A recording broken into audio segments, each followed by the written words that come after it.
Hello everyone, I'm Deepak Bahree, CMO of Birdeye, and I'm really excited about this conversation. I have with me Joanne Nichols she's the head of lead gen and partnerships at Google. Welcome, Joanne. Thank you. And we are going to talk about topics that I am pretty sure are top of mind for everybody. Search is changing, search is being disrupted in a big way. And Google has always been the default gateway for all of us. When we look for brands in our local searches, Google is the first answer that comes in mind. That's how we find businesses. Especially, when I look at multi-location brands, that's their entry point. Now with ChatGPT, Perplexity, and Google's own Gemini coming in, things are changing.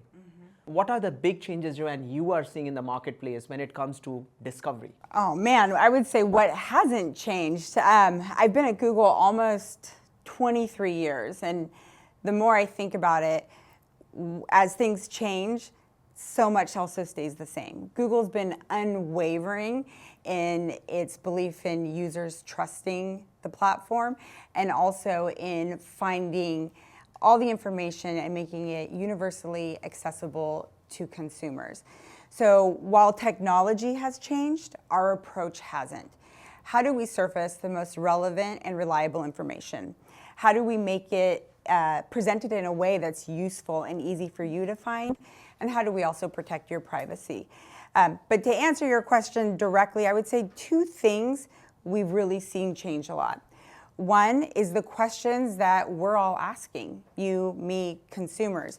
The questions we're asking are more complex. They have more words, they're more specific. Whereas I used to ask, find me a dentist in San Jose, perhaps now I'm asking, find me a dentist in San Jose that is good with crowns and accepts Delta Dental. So that's definitely been a change. And then we see a 1.5 times increase in search queries with 5 or more words. So that consumer behavior has changed. The other thing is how we show you those answers, how Google provides you the answers. Even looking recently to AI overviews, we're now taking so many different signals and presenting them in a way that is answering what the consumer is looking for. And do you think a lot of these changes are a reaction to the competition that's coming up? Is that how Google is evolving?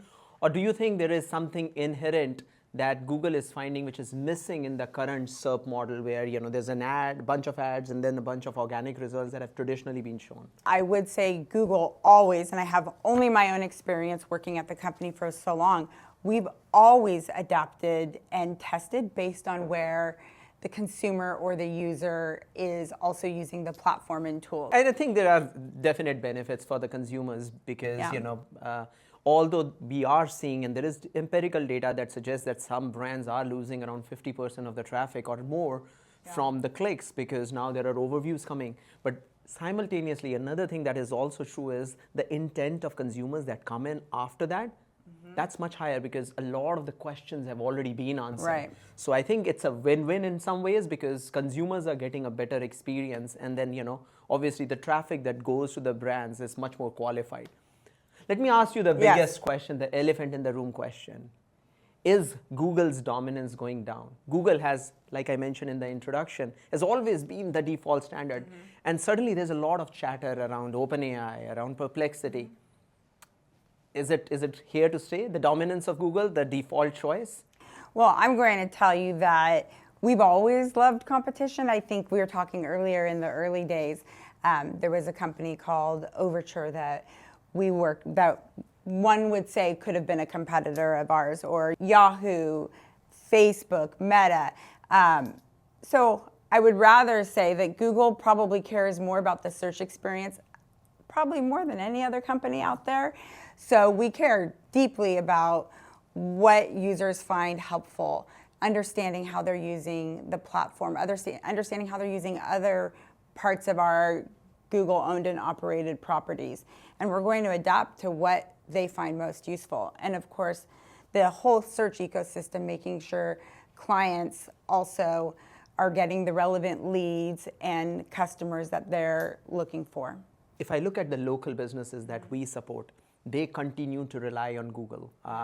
Even if there are declines, in many cases, 80-90% of their traffic still comes through one way or another through Google, whether it's SEO or SEM. So Joanne, one of the things that you are aware, we serve multi-location brands.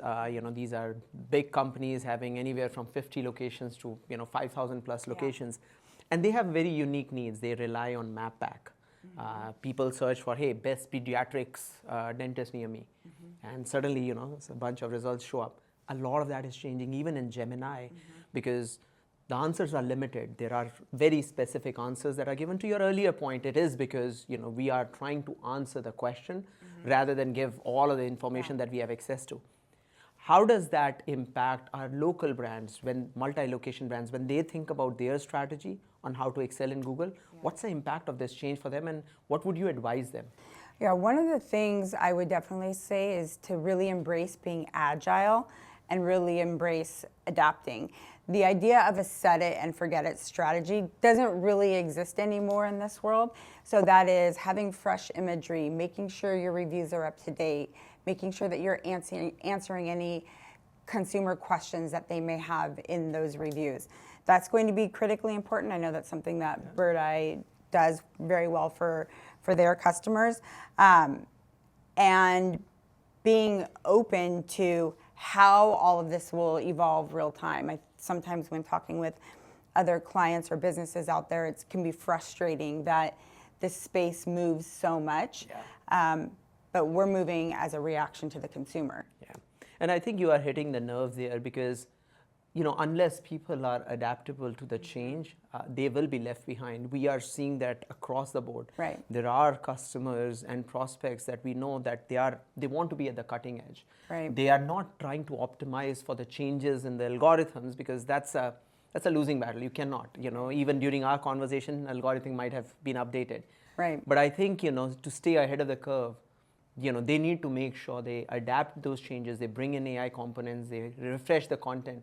So Joanne, one of the things that you did mention was this notion of adaptability, and adapting to one particular mode of communication through a desktop is one thing. But are you seeing innovations or changes in terms of what's happening, or what are the demands on the consumer to be adaptable across different devices? Yeah, I mean the demands of the consumer are definitely something that always surprises me. I think about my own experience using a desktop computer, transitioning to a laptop, then mobile, then multimodal, like circle to search or images, and then now AI tools. Even socially, because I sometimes forget, even though we're marketers and business folks, we're also consumers searching. So when I'm talking with friends and family, how quickly their own behavior is, and they always ask me for an opinion on how they search something on a mobile device. Or I personally love Google Lens, how they use Google Lens, and it was so magical. So it always surprises me that consumers are much further ahead than I usually think they are. Yeah. Very, very aptly said. And our job at Birdeye, we have always worked very closely with multi-location brands, but we are very proud of our partnership with Google. Last year, Google went on stage and they shared that we are one of their most trusted partners. And I think we take that very seriously, because at the end of the day, Google is building foundational technologies that we are able to take to the end consumers. How do you see this partnership?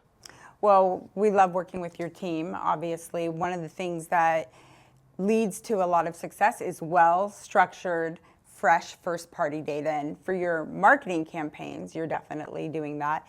And it's also been a great partnership in you sharing with us some of the challenges that you're hearing from your customer base and what the marketplace is telling you, and that helps us tailor our solutions to fit your needs and also your clients' needs. Yeah, and I think we leverage a lot of that data that you talked about, the first party data, not just to give the right experience to other customers, but also enhance, for example, our listings. We just launched earlier today our listing optimization agent, which really understands the context in which those listings need to be framed.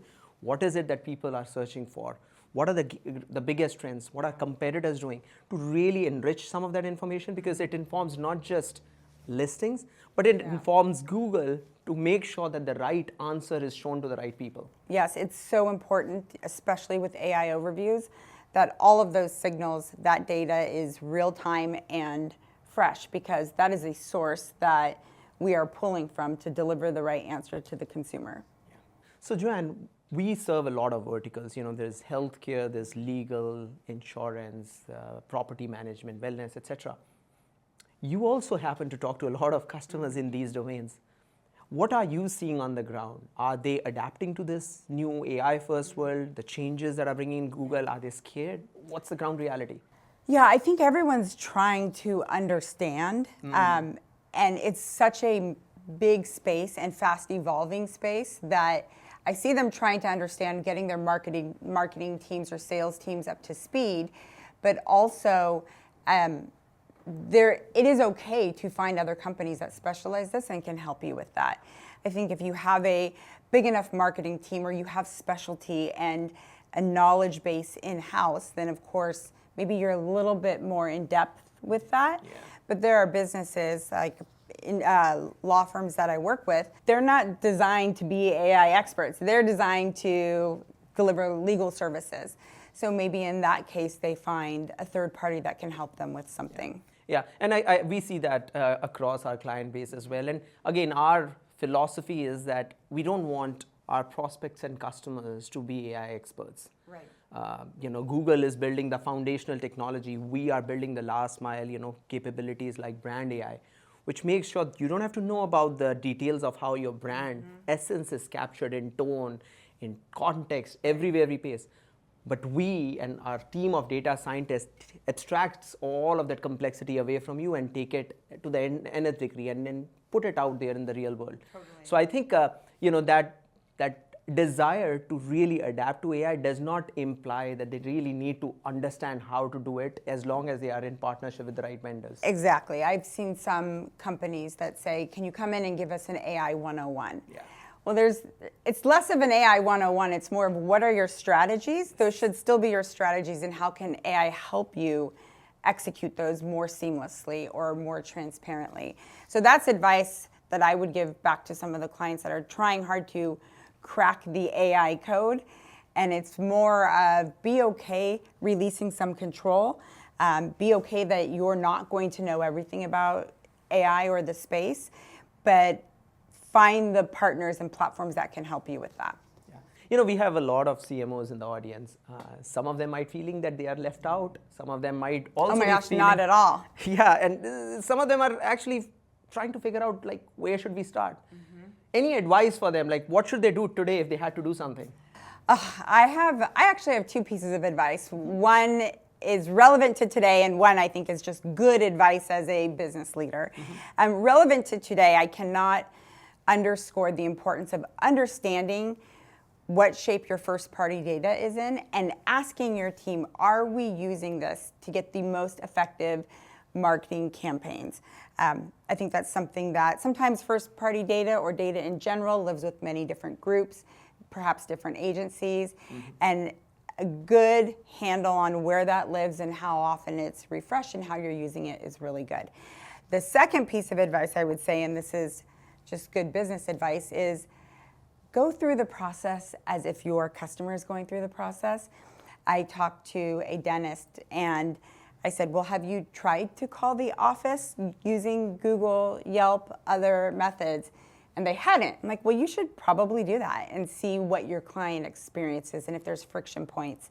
Another experience was with an automotive maker, and same type of question. Have you submitted a lead through a third party or gone to the dealership and experienced the dealership process as a consumer?